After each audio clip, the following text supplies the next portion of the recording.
Assalamu alaikum, everyone. I hope you are doing well. Had a really good day in the markets today. Alhamdulillah.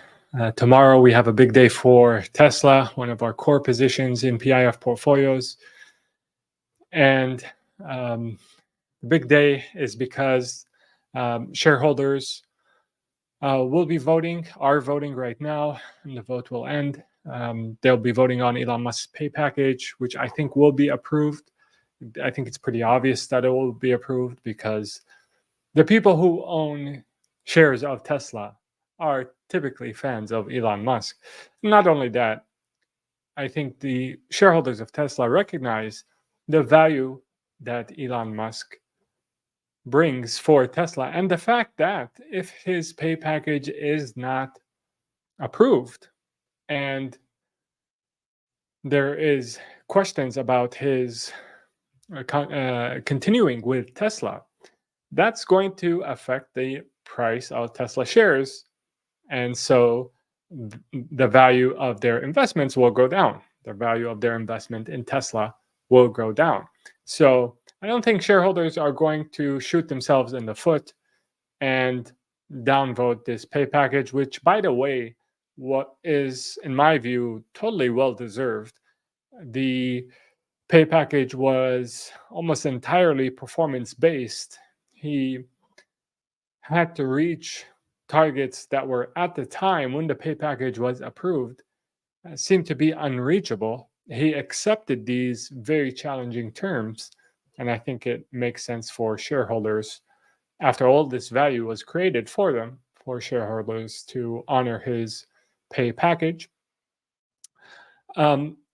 Today, Ark came out with their price target for Tesla. And so I'm going to go over what they basically assumed to arrive at their price target and what their price target actually is. And I actually think in some areas they were perhaps a bit too generous, but there's a elephant in the room that should be addressed with regards to their price target. So without further ado, let's get started. I do want to make an announcement. So if you use code ATHA24, you get 35% off from now until Sunday, midnight Eastern Standard Time. So for all of those would-be members who were holding off or couldn't afford it, even though the normal price, I think is quite affordable, and we're probably going to increase that price in the second half of 2024. It's been where it is for a while now. I think this is overdue, and the value speaks for itself. But now you have a chance to get a membership at a discounted rate. Again, only till Sunday. I did include a screenshot of Iris Energy, one of our most successful positions. And as you can see, the profit that we have in our current, this snapshot was taken today. We actually took some profits today. But this shows you that basically in the position that we had today, 1,000 of it was principal, 7,000 was profits. So if you compare the payoff from membership to the cost, I think it becomes a no-brainer, which is the best type of investment I like to make. So do become a member and join our Halal-conscious community. The more people we get in, the stronger our community, the better the benefits from being part of the community. So there's a nice little flywheel going on when we're building this Halal-conscious community. And you get to follow my trades move for move. All right, so not financial advice. Be sure to do your own due diligence before making any investing decisions. Hit the like button if you enjoy these lives. I'd really appreciate that. So one of the main assumptions that ARK makes with regards to their price target is that they think it's more likely than not that the Robotaxi basically takes off, gets started in 2025. So they're assigning a 58% chance that this happens, which is a departure from their previous estimate, which was that the Robotaxi network would reach commercialization this year. So they've changed it. That being said, I think there are, especially with version 12, their most recent edition or upgrade for full self-driving, I think there's more and more reason to believe that this robotaxi network is going to be commercialized sooner rather than later. And I've experienced it firsthand. I really suggest that people who haven't experienced it firsthand, and now you can actually go to any Tesla. They have a lot of Tesla test driving centers, and you can actually experience full self driving as someone who is just interested in it. You don't necessarily have to be an owner. So I highly advise, in order to really appreciate this opportunity, I highly advise people who haven't experienced it to experience it. It's quite breathtaking. Now, the regulators, I think, are going to find it very tough to ignore the safety record that full self-driving has been able to accumulate for itself. So if you look at the national average for miles per crash, so the number of miles driven per crash on average nationally, that's 192,000 miles driven before you get a crash on average. When Tesla FSD is engaged, full self-driving is engaged in a Tesla, number of miles on average for each one crash is 3.2 million. So you have 15, 16 times more safer results for Tesla in FSD. And this is in 2023. I'm assuming this difference has gotten even larger now with the recent updates. And by the way, these updates to full self-driving are happening more frequently as well. So the compute power of Tesla has been increasing exponentially, and that has allowed them to release software updates more and more frequently. Now, in terms of competition, so okay, if we assume FSD is where it needs to be in the next 12 months, obviously the safety record speaks for itself and is pretty hard to argue with if you're a regulator. What about competition? What about other people, other companies that are going to try and take a piece of the full self-driving pie? Well, if you look at the data that is being accumulated by Tesla, it's 110 times the accumulation rate for Tesla of this data is 110 times larger than it is for Waymo. A lot of people ask me, oh, hey, what about Waymo? What about Cruise? What about these other companies that are in this full self-driving space? They're trying to compete. They don't stand a chance. You cannot simulate the real world better than the real world. And right now, in terms of real world miles driven, Tesla is leaps and bounds ahead of anyone else. And I'm not even sure leaps and bounds is the right term to use. It's 110x ahead of everyone else. So this is going to be a winner take the vast majority of the pie, and that winner is Tesla.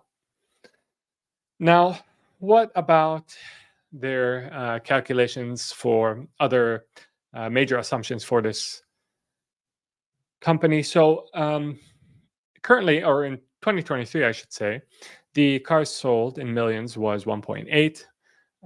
Their bearish outcome for 2029, so 5 years from now, is cars sold being close to 6 million. Their bullish outcome is cars sold being close to 14.5 million, which is in line with Tesla's target of having sold 20 million cars per year in 2030. Electric vehicle revenue.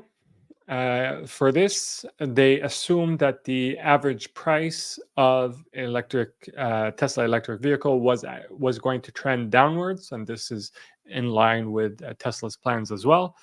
So whereas it was 81 billion in 2023, they assume it's going to be 250 billion in 2029, 394 billion in their bullish scenario. Autonomous ride-hailing revenue obviously was zero in 2023. They think this is going to reach 603 billion in 2029. That's their bear scenario. 951 billion in their bullish scenario. Now, again, this assumes that Robotaxi reaches commercialization in 2025. Now, here's something that's really, I think, eye-opening. The gross margin here, and this, you have to understand this line in order to understand Tesla's valuation currently as it compares to other car companies. So the gross margin, they assume that it's going to go from 18% to 56% in their bear outcome and 53% in their bull outcome. This highlights the fact that investors in Tesla, people who understand the play, are not looking at it as an automobile company. They're looking at it as basically an AI, software, robotics company that will have similar margins to software companies. And this makes sense, right? Because the incremental cost per unit trends downwards, with software, and in many cases is basically zero. I mean, it costs the same to release software to one car as it does to 10. So this is really going to separate Tesla and its margins and its valuations from traditional valuations for traditional automakers, wherein they made money from selling physical cars. That was their main source of revenue and profit. This is not going to be the case for Tesla, especially if Robotaxi gets commercialized. So EBITDA margin, they assume it doubles from 17 to 32. Now, something interesting is that they are assuming that the enterprise value to EBITDA will actually fall in half. So the expensiveness of Tesla will actually fall in half, even compared to 2023 levels. And keep in mind, we were basically 50% down from all-time highs. Now they think that's going to have even further in the next 5 years. So enterprise value to EBITDA would be 16 and 18. And so they come out with a market cap in billions of, currently it's 540. They think it'll reach 7 trillion in their bear outcome and close to 11 trillion in their bull outcome, which imputes a share price of $2,000 in their bull case and $3,100 in their bull case, which means, so in their bear case, they're assuming that the average compounding rate of the price of Tesla shares will be 56% in their bear outcome. So their annualized rate of compounding would be 56% in their bear outcome and 69% in their bull outcome. By the way, if you are there's basically, achieving 69% return annually for a 5-year stretch is basically unheard of in the hedge fund world, in the mutual fund world, in the ETF world. These are returns that are essentially unheard of. Typically, the market, if you look at the last 50 years, around 10% annually. So 70%, and you're talking about very elite level returns, especially if they're compounded over 5 years. And then they assume free cash flow is going to improve on the order of 3x. So whereas it's 1.5%, it will be 4.3 or 4.1%. Again, here, the switch from being a manufacturer that makes money from selling physical products primarily to a company that sells a lot of software with very fat margins. So this all, I think, is within the realm of reason. Now, obviously, the big variable here is, when does Robotaxi get commercialized? When does it actually? When does the rubber meet the road? Quite literally. So, again, here to summarize, their bear target is 2,000. Their bull target is 3,100. Their expected value is 2,600. So that's the price where they think there's a 50% chance shares are actually below this price in 2029, 50% chance shares are above this price in 2029. Their bear target assumes a 25% chance that the share price of Tesla is below this number. The bull target is where they think there's a 25% chance that the share price is above this number. So just to give you some idea of what does bear and bull mean in mathematical terms. So let's talk more about Ark's model and their assumptions. So they assume that 90% of Tesla's earnings will be attributed to the Robotaxi business in 2029. Now, I think that's actually overstating the role that Robotaxi will play in Tesla's earnings picture. I think there's a lot to be said about their energy storage business and the growth that can achieve. And currently, it's actually their most profitable business in terms of margins. So I think there's a lot of room for that to become extremely large in the next 5 years. Elon Musk mentioned that it could be larger than their automotive business. Tesla's Robotaxi take rate, now here I think it's a bit generous, but we've never dealt with a Robotaxi model before. But they assume that the take rate, so out of every dollar, how much will go to Tesla from the Robotaxi network, they assume that's going to eventually be 80%. So 80% out of every dollar goes to Tesla, much higher, obviously, than the 20 to 30% that take rate that goes to Uber. Now, the fact that it will be higher, that's understandable because Tesla doesn't have a driver to pay. It is the driver. So that makes sense. But 80% is something that may be on the generous side. The business model should transform from one-off vehicle sales to a recurring revenue base as every car becomes an AI-powered cash flow generation machine. And I actually see that right now. So with my Model Y, there's a FSD subscription. There's premium connectivity. There are obviously in-car entertainment options. And so this is continuous cash that is going to Tesla. It's not just a one and done thing like the traditional business model for automakers has been. And this is going to become more and more pronounced, especially with the Robotaxi and Tesla insurance, not to mention Tesla insurance as well.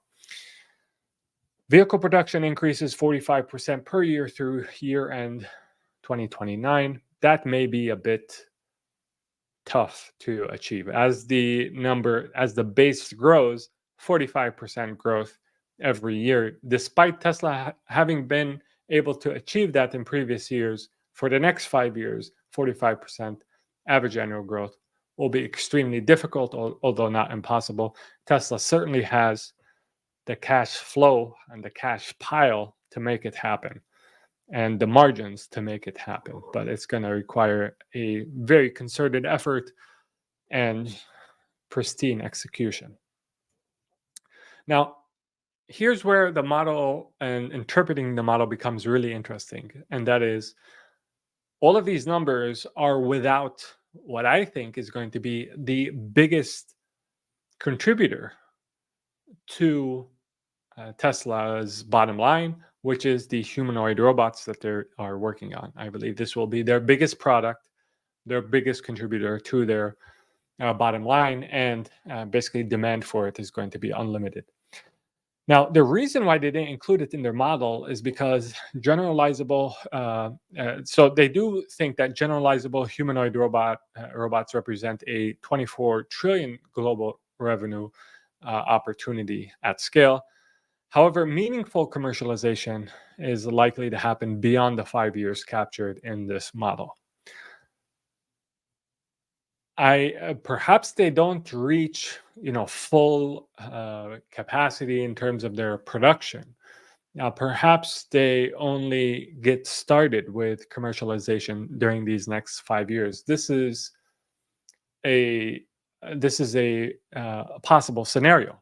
However, regardless of whether they reach maximum capacity in this next 5 years and they reach scale in terms of manufacturing, all investors need is just a vision for the future that is corroborated by some anecdotes from the present in order to include it in their valuation.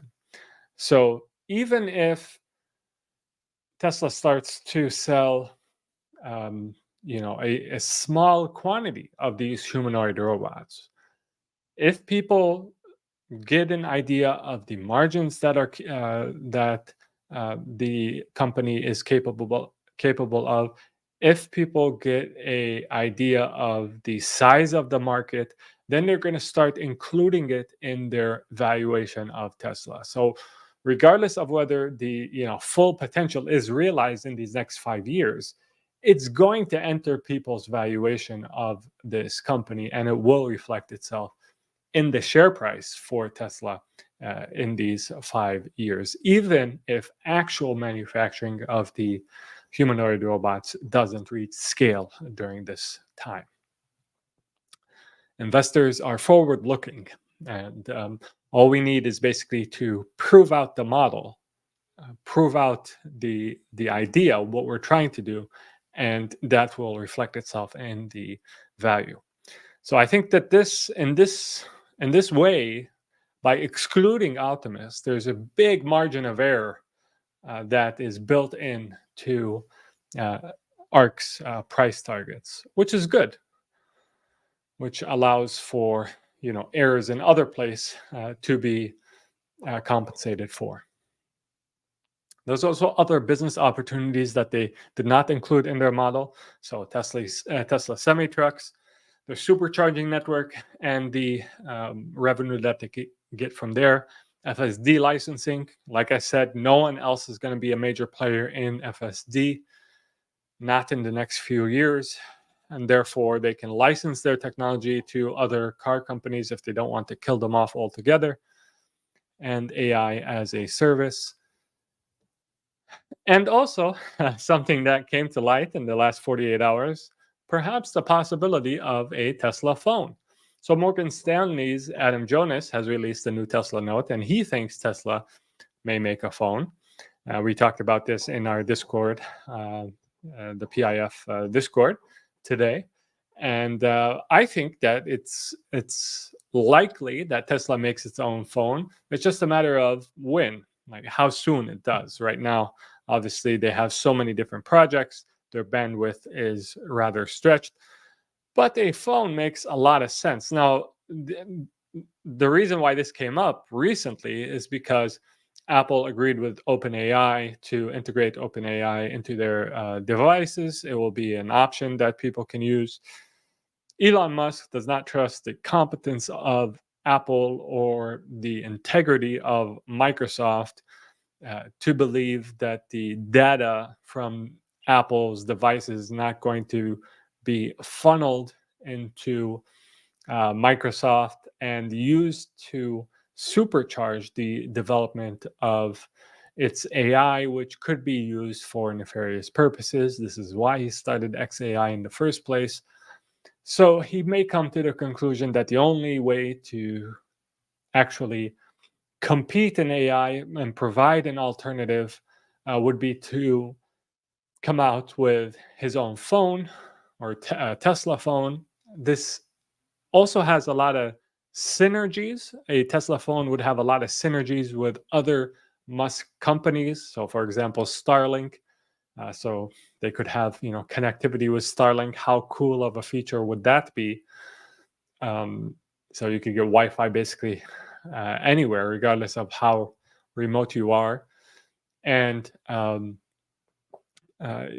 obviously, their integrations with Tesla vehicles and different optimizations that you could do in terms of how the phone interacts with the vehicle. Right now, I mean, Tesla vehicles are basically operated, by the Tesla app. So having your own operating system, own Tesla phone makes a lot of sense. Obviously, you could have XAI, their artificial intelligence, on the phone. So there's so many different synergies, Neuralink, and uh, connections with a Tesla phone. There's so many synergies that you can think of. So I think it makes so much sense that it will eventually be done. But the question is how soon, considering the limitations in bandwidth, because they have so many very promising projects that they're working on. And I do think that, like I said at the beginning of this live, the Tesla CEO pay package will be approved tomorrow. Obviously, you can't know the future for sure, but I think that is the outcome that makes the most sense. Tesla shareholders are not going to shoot themselves in the foot, and not approving the pay package will be the equivalent of doing exactly that. And when that happens, I think Tesla could break out in a big way once people get to focusing on the actual businesses that Tesla is pursuing and the opportunities that it has. And then August, when you have the reveal of the more details around the robotaxis, that's really going to get investors' imaginations going. This is my assessment, at least. If you'd like to follow our portfolios, know when we buy, when we sell, and hopefully share in some of the profit-making decisions that we make, such as Iris Energy in the last 12 months. Use code ATHA for 35% off. Link to become a member is in the description of this video. Like if you haven't liked already, subscribe, hit the notification bell so you know when I go live next. I can't believe that we're almost at 30 minutes. I thought this was going to be a short one. I just always have a lot to say when it comes to Tesla. Very quickly, I'll take the questions that are on my screen right now. How much is membership? What is the process of joining? Click the link in the description. Take you the plans. You can see how much each plan is. We have premium and elite plan. You get 35% off. Use the code. Targets of Tesla, we covered that. Kathy Wood has had some very bad calls. So Zoom was one of them, and they had this outrageous price target for Zoom. I actually covered it on this channel. However, with Tesla, they've been very good. Their model has been very good in terms of predicting its price. So they have a good track record with Tesla. Assalamu alaikum, alaikum salam. I do believe that Musk is a big value producer for Tesla. So there is that key man risk that is associated with Tesla. But as the company grows, that key man risk falls. Thanks, Rashad. Really appreciate it. Love having you, man. Thanks for always tuning in and your really nice comments always.